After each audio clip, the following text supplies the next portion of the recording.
Today is Saturday, the 1st of August, 1936. The time is just past 11 o'clock at night here in London.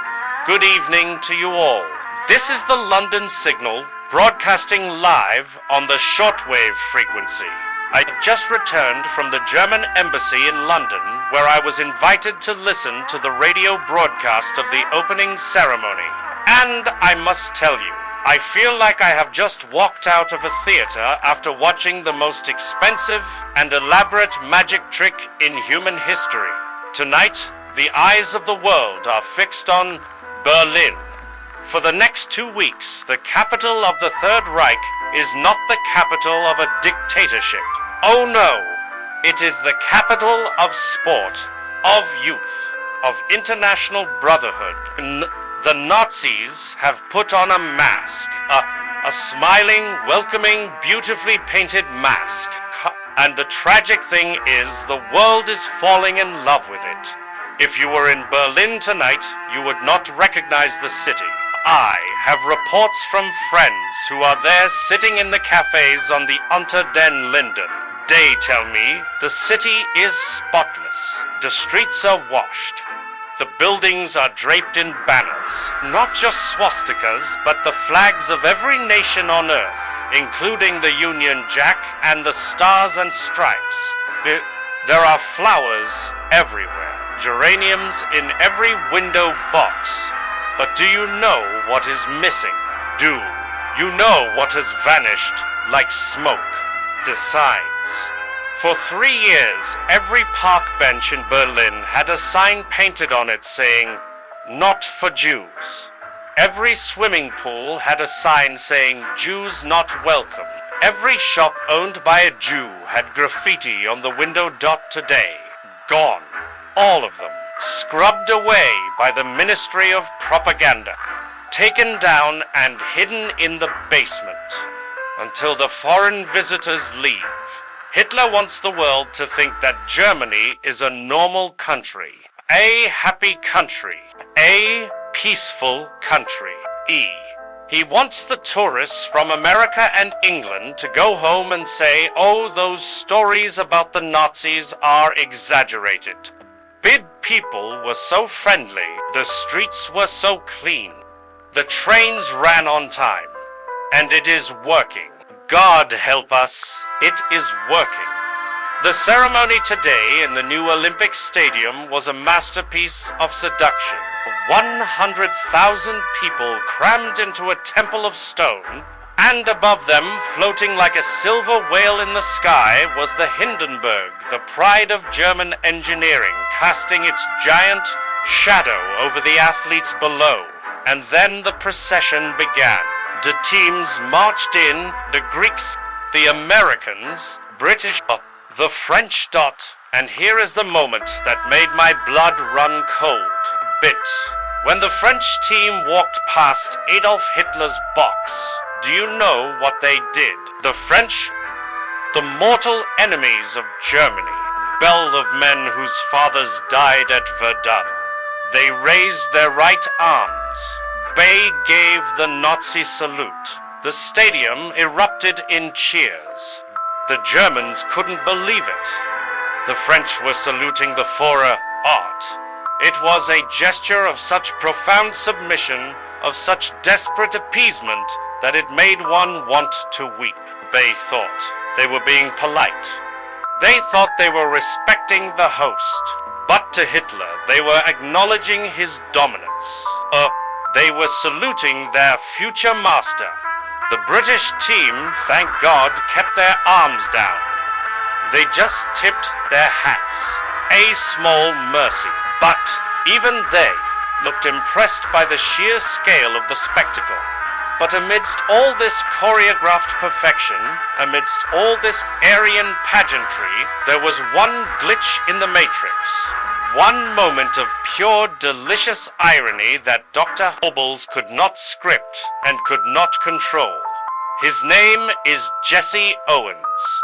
He is 22 years old. He is an American. Pay is the grandson of a slave, and he is black. According to the Nazi racial theory, according to all the books they have written and all the speeches they have made. Jesse Owens is a subhuman. E is supposed to be inferior to the blonde, blue-eyed Aryan supermen that Hitler has been breeding. Well, today, the subhuman ran faster than the Superman dot. I listened to the race on the wireless. It was over in 10.3 seconds. 10.3 seconds of reality smashing through a wall of lies. Jesse Owens didn't just win the 100 meters. He dismantled the entire philosophy of the Third Reich. He made the master race look slow. I'm told that up in his VIP box, Hitler did not look happy. E did not shake Owens' hand. He stared straight ahead, furious that his perfect festival had been spoiled by a man who, according to his worldview, shouldn't even be able to compete. But the crowd, the German crowd, they surprised me. They cheered for Owens. They chanted his name. For a brief moment, the humanity of the ordinary people broke through the conditioning of the state, base or greatness, and they applauded it regardless of the color of the skin. It gives one a sliver of hope, doesn't it? A tiny, fragile sliver of hope that perhaps not everyone in that country has lost their mind. But let us not be naive. This festival is a mirage. It is a Potemkin village built to fool the world, while athletes are running around the track while the tourists are drinking beer in the gardens. The machinery of terror is still grinding away in the background, just a few miles from the stadium. In a place called Oranienburg, the concentration camp is still open. The prisoners can probably hear the cheers from the stadium if the wind is blowing the right way. They are not celebrating tonight. They are rotting dot. And while the doves of peace are being released in Berlin, German airplanes are being loaded with bombs in secret airfields. While we play games, they practice war. I have received intelligence reports that contradict the smiling face of the games. While Hitler plays the gracious host, his generals are sending equipment to Spain. Yes, Spain. The civil war there is just beginning, and Germany is already involved. They are sending pilots. They are sending tanks. They are using the Spanish people as live targets to test the weapons that they will one day use against us. This is the reality behind the Olympics. It is a screen. A beautiful, dazzling golden screen designed to hide the factory of death that is being built behind it. When the games are over in 2 weeks, the tourists will go home. The journalists will pack up their typewriters. The flags will come down, and then the signs will go back up on the park benches. The Jews will be kicked out of the parks again. The soldiers will put away their dress uniforms and put on their combat gear. The illusion will vanish.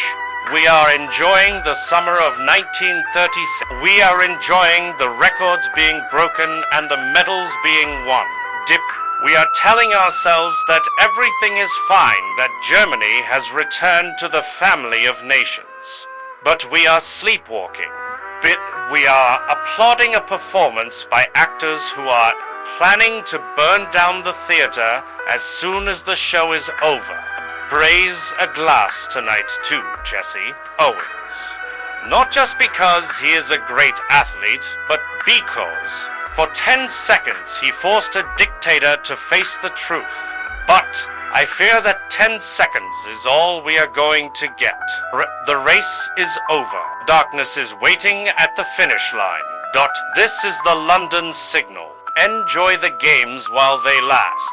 Because I have a terrible feeling that the next time the youth of the world gathers in Europe, they won't be wearing running shoes. They will be wearing army boots. Good night.